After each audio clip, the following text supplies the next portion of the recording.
Team PCD KP here. I want to show you guys my Runick deck profile from YCS Indy. I finished off out of 11 rounds, just X3. I lost the last round, so I did not make top 32. I came really close.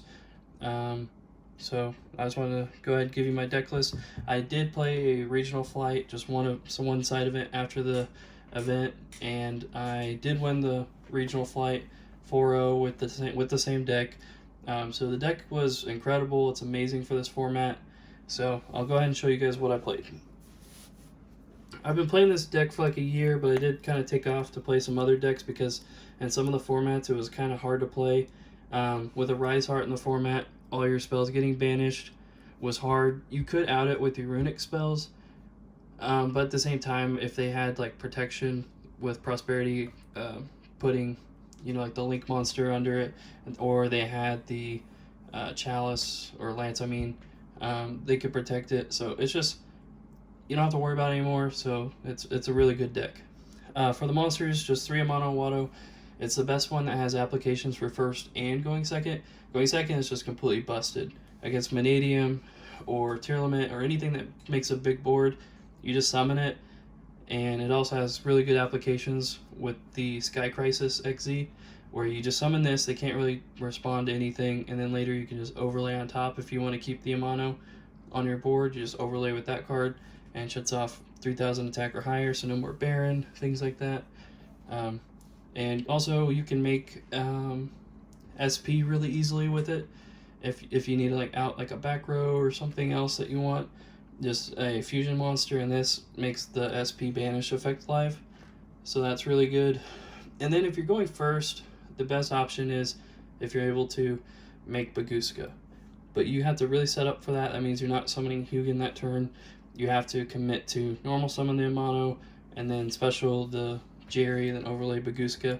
But it's very strong because if you get that set up against a lot of decks, you're set up really well. The only issue with that combo is SP is running around, so Baguska can be susceptible to an SP. Sorry for the long explanation of all that, but that's why mono is the best one. For spells, I play the 3 Ds, Card of Demise, Desires, 2 Desires. A lot of people don't really know why you would risk playing this card. Runick is kind of out of favor. The only matchup that it's kind of risky is Tearlament if they mill a lot of your deck. But every time I resolved it, it was insane. You always try and search your field spell first, and then you activate it. And even if I banish 2 or even 3 tips, I got so much advantage that it's already over. And then 3 Duality. It's just good to be able to dig. It's really good with Inspector Border, especially in a mono if you're going to go for the hardcore, no special summon turn, just normal mono, activate Duality, activate Demise, activate Desires, and just set and pass. That is still pretty strong. But also the other application is it shuffles your deck. So if you get your tips, it helps you just get tip off a tip off a tip. I know it doesn't really make sense how that would happen, but after you shuffle your deck, all your tips are randomly, scattered around your deck. And then once you start drawing 3 cards, you get into your tips, and that helps you draw 3 cards, and it just gets insane. So the Duality is very strong. 1 Terraforming and 2 Fountain just for consistency. I would say 90% of the time that I drew Terraforming, it was later in the turn after I've already gone through my fountains, or I banished a fountain off of Desires, but I drew onto the Terraforming. But at the end of the day, it didn't really matter. There was games where I drew Terraforming in my opening hand with a bunch of Runick spells, and it was amazing. So it's definitely still worth playing. For the Runick spells, I'm just going to go into the banish effect because that's what really matters in this deck. So banish 1, banish 2, banish 2, banish 3, banish 3, banish 4. They draw 1 and banish 4, and banish up to as many as they control, which could be as little as 1 or could be a lot. There's times I banished 9 cards. It's really good against Rescue Ace because a lot of their sets they can't really use against you. So they have 4 sets, 2 or more monsters, and the field spell, things like that. Now you're banishing quite a few cards. So And it also says up to. So if your opponent has 3 cards in their deck, but 4 or 5 or more on their field, you can banish the 3 remaining in their deck. So this seals the deal. For the traps, 2 rivalry, 2 goes in, 3, there can only be 1. Now the reasoning is, I'm going to kind of go through these real quick. Against Tail Limit, Rivalry's the best one. Against Unchained, Gozen, Tikaboo are the best ones. Against Rescue Ace, Tikaboo, Rivalry are the best ones. Flunderies, Tikaboo, Gozen. I think you get the picture, but Labyrinth, there can only be 1. And then like against like Vanadium, like any of these could really be good, but mainly like Rivalry is really strong.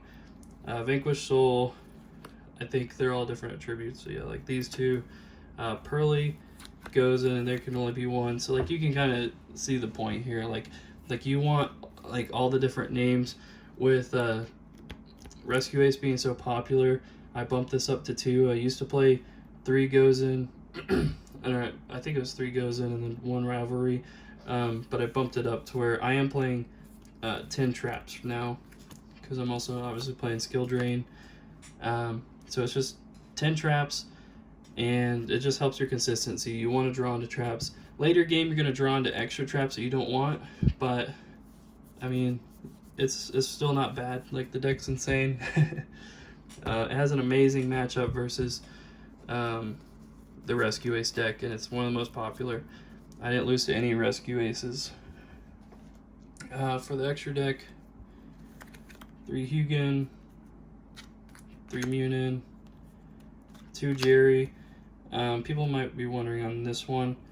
There wasn't like a lot of situations where I wanted to go the battle phase and crash and pop. Like a lot of times I was using it more defensively. Once they try and, like pretty much everyone, once you floodgate them, their goal is to try and take out your life points as soon as possible. They're just attacking. They're putting a lot of pressure, while your floodgates are kind of preventing them from having too many monsters. There are situations where they got 2 or 3, and like Rescue Ace has big monsters. A lot of the decks have big monsters, so you need a block, and you want to pop cards, but sometimes you want to leave their monster on the field. You just want to block. So because of that, I really abused Frecky the most out of all of them this event. Basically, if you have 1 spell in rotation, you can stop a lot of attacks. So let's say you have like Slumber. You activate Slumber to special to Frecky. When it's destroyed by battle, you add back the Slumber. And then next turn, activate Slumber, special Frecky.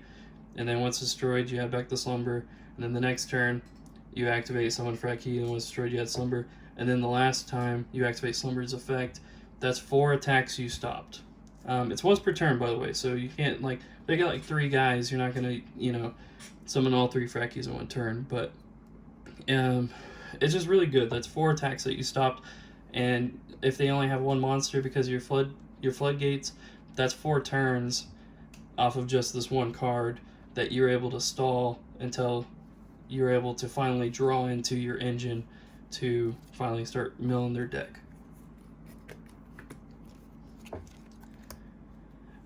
This one, I never summoned it the whole event. I think the main reason is just because I would be under skill drain or rivalry or whatever, to where like I was trying to be careful of what I put on my field. If I put this on the field, I was worried that they wouldn't attack it, and then I'm kind of stuck with it, so that's why I mainly summon these other ones. So like under floodgates, it's not as strong. It's better like if you just have like a rivalry on your board and you're free to kind of do whatever you want, then this is really strong. But if you have skill drain, you don't really want to summon it. For the XZs, Baguska, it was very, very good. There was a tier limit guy I played against that game 3, he had an insane board of just everything. Toad, Baron, Beatrice, like he just had everything. And I summoned a mono, and he can't do anything basically anymore. Made Baguska, set all my traps and everything pass, and was able to beat him. But that's basically the same thing for like a lot of the decks. But once again, SP does out it, so just be careful about that. It's only good like if you have floodgates to back it up. I mean, it's honestly worth it if they have like an infinite negate board to make a mono, overlay Baguska, and and then set like skill drain, like it's worth it to activate the skill drain because you're doing it in a way where they can't respond to it. They can't Baron negate, they can't Toad negate, whatever. So this basically just gets you to a point where you get to actually flip your traps on your opponent's turn. You want to flip the rivalry, you want to flip the skill drain, and just lock them out. But if you're able to get into a situation where this can stay on the board and you're not worried, a cool thing is if you have the Baguska on the board, let's say you drew 2 mono, which is not ideal, what you can do is have it on your board from the previous turn, and on your next turn, summon a mono, goes to defense. When it tries to activate, it's negated, but the continuous effect is still alive. So now they're basically under Mystic Mine. This is the new Mystic Mine. They can't attack because everything's in defense, except for Lynx, clearly, but they can't attack, and they can't activate monster effects, and this actually prevents you from losing to SP, because they can't attack over, when they summon it, they can't banish this, and they can't attack over it because it's 2000 defense. They can attack over this one, but by then it's already done its job because the SP can't banish it. Obviously, if you start activating effects, they can banish, they can chain to banish or whatever. But you get like the point. Like against most decks besides SP, you have this and this. They can't attack, and they can't activate any monster effects field or hand or anywhere. So it's pretty strong. The new XZ Sky Crisis is very strong. If you're against like just like a Baron board, like they summon a bunch of extra deck monsters on their turn, they just have like a Baron, you can just summon this. This is like the new Messenger of Peace, in my opinion, because it's like if you summon this, you get to detach, bounce a monster if you want or whatever. But if you have this in defense with a skill drain, they cannot hit your life points.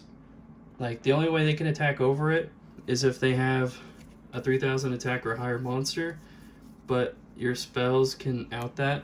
Flashing Fire to destroy it, Slumber to protect it.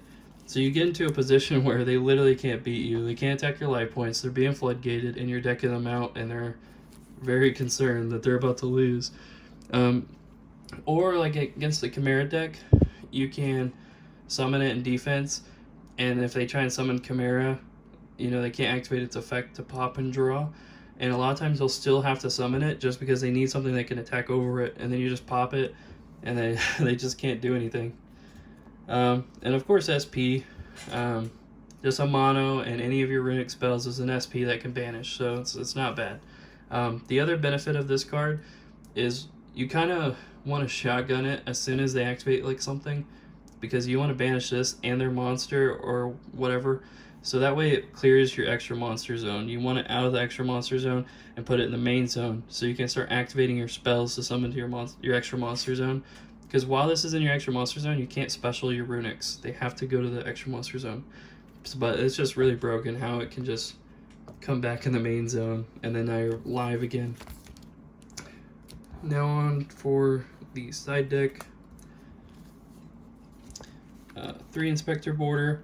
It's basically you sub out the mono for it when you're going first. Another reason why is if people want to evenly or somehow out your back row, this alone is like insane.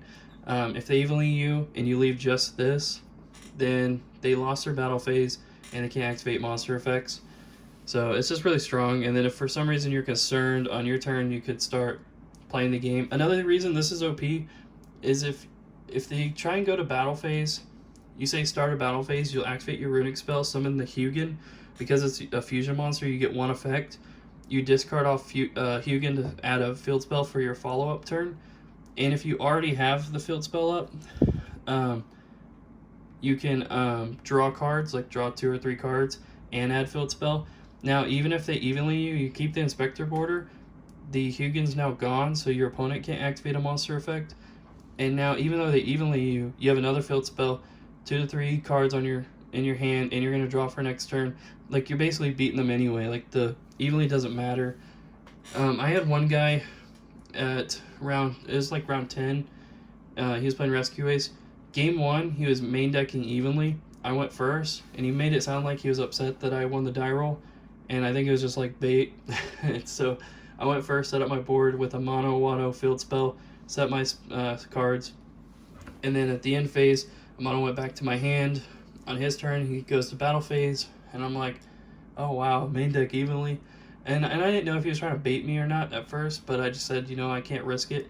So I specialed Hugin, discarded the mono in my hand, added field spell, drew a couple cards. He even leaves me. I kept a skill drain, flipped it when he started trying to play, and then on my turn, activate field spell, start popping off like it's over. So, and then another thing is that same game, he double even lead me.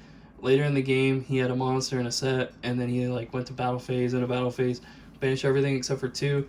I kept field spell and skill drain again, and like I was able to win that game. Game 3, I set up with Inspector Border and field spell, and he tried to go to battle phase to even lead me again so on the 3rd game, and I did the same thing. Summon Hugin, get field spell, get set up, draw cards. He even leads me. I kept the Inspector Border, not the skill drain this time, and then on my follow-up turn just popped off like it was over. So evenly, if you set up really strong like that, does not beat you. The next monster I played, which is weird, is Shifter. If you cite it mainly for going second, it's against decks that their grave is more important than yours. I know it conflicts with your graveyard, but it's still not a bad card, because if they get floodgated on their turn, they can't play. On your turn, you set your skill drain, and then hopefully they don't beat you. And then if you survive, then on your turn, you just start beating them. So that's why you play it. If you're going first and you cite it, the combo is basically you summon Hugin and do your combos where you're discarding and everything. And then when you go to draw 3, you no longer have a grave. So now you have new cards in hand. If you drew into the Shifter or it was in your hand originally, now you can activate it, and you've drawn 3 cards and you already had your other cards in hand. So like it's a really strong combo. Like you could draw into skill drain or whatever and Shifter them, so on their turn they're under Shifter and a skill drain. Like that's busted. So that's the combo, is you'll put back your spells in the combo and then draw into your Shifter and then activate it. This was a really strong choice, the Nibiru. Every time I cited it, for the most part I drew it, and it was just always clutch. Obviously later in the game you're going to be drawing into it, but just in case they somehow break your floodgates, if they summon 5 times, like you're still hitting them with it. So it was really good. Mine are gold, so you know, maybe that's why I drew them. Some more floodgates I play in the side. The 3rd goes in, the 3rd rivalry, and then just 1 dimensional fissure in case you play against tier or something that it's good against. Like I thought I sided in against Unchained. It's not like insane, but it's just anything that I think that they could use their graveyard, I could put it in. So it's just kind of like in certain matchups, maybe the rivalry sucks, so you just throw in the fissure and something else. Last card was Dark Bribe. I'll be honest, I didn't use it very often.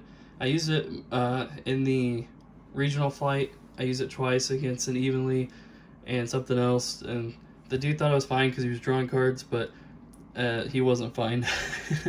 He realized that after the game. He's like, dude, I thought I was good, but you know, it still beat me. But yeah, that's the deck. I lost to Labyrinth like round 5 or something. That's probably one of the worst matchups. One weakness that this deck has is like if they are able to kind of hurt you, like you're trying to break their board or whatever, they're trying to mess with you, and they're like hurting you, and then they ash you in a choke point, that ash can win the duel. It's not that like their cards are beating you, it's just that after you've kind of played through their board, then they ash you on top of that. It can be like impossible to come back. Like against Labyrinth, they ripped a card out of my hand on their turn and on my turn, and then did some other things, and then when I went to set up the draw, they ashed me, and then like the next turn, the next duel, they ashed me again in a choke point, and then it became a grind game, and then they got virus, so I lost. I lost to Unchained round 9, day 1, and it was just because of a tech card. It wasn't the main deck. The main deck, Unchained deck, I don't think can beat this deck, and the same with Rescue Ace. I don't think the main deck can beat this deck. I mean, I even beat a guy who main decked evenly and evenly me twice one game, and even then they couldn't win. It's because Unchained, all their traps have to affect your monster. So like they set 4, but none of the 4 do anything. So if they get Baron SP set up, then they're looking really good. I did lose to that one time, but even then, if they like banish everything, and on your turn you set up like traps and everything, and then you start activating them, and they start chaining, and then you flip skill drain and the chain, you can win. It's obviously not just skill drain. Like, you got other cards too. Your Runick cards can negate and do things to kind of like play around it. So you can still win in those situations, but pretty much like their main decks cannot beat this deck. But I hope not everybody starts playing this deck, because I'm guessing if everybody's playing, there's tons of mirrors, it would be really toxic. But it is an insane deck. I've been playing it for like a year. We used to play it even with Mystic Mind. It was even more busted. I'm surprised more people don't play this deck, or maybe they don't understand the power of it. But during the tournament, a lot of Runick players were doing good, and people were saying that, you know, it's a really good meta call right now. And it's already a really diverse format, so it's like they can't really side for it and everything. Rescue Ace has made it to where people have to side Lightning Storms, and this deck can stop Lightning Storms with Hugin. So, but I lost to the, like I was saying earlier, I lost to the Unchained guy because of a tech card. It wasn't like a Feather Duster evenly. It was a different card that just hit me in a spot where it caused me to lose a duel that normally you wouldn't lose in. I don't really want to say it, because then if everybody kind of picked up on it, it might help them maybe beat this matchup easier.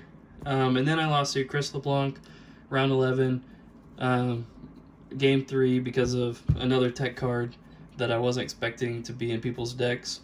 So it was rough at the end there, but I'm still proud of how the deck did and how I did. And if you guys want to give the deck a try, hopefully not too many people are playing it to where there's mirror matches happening at tournaments. It's more fun if you're playing this deck versus everything else. But the deck is insane.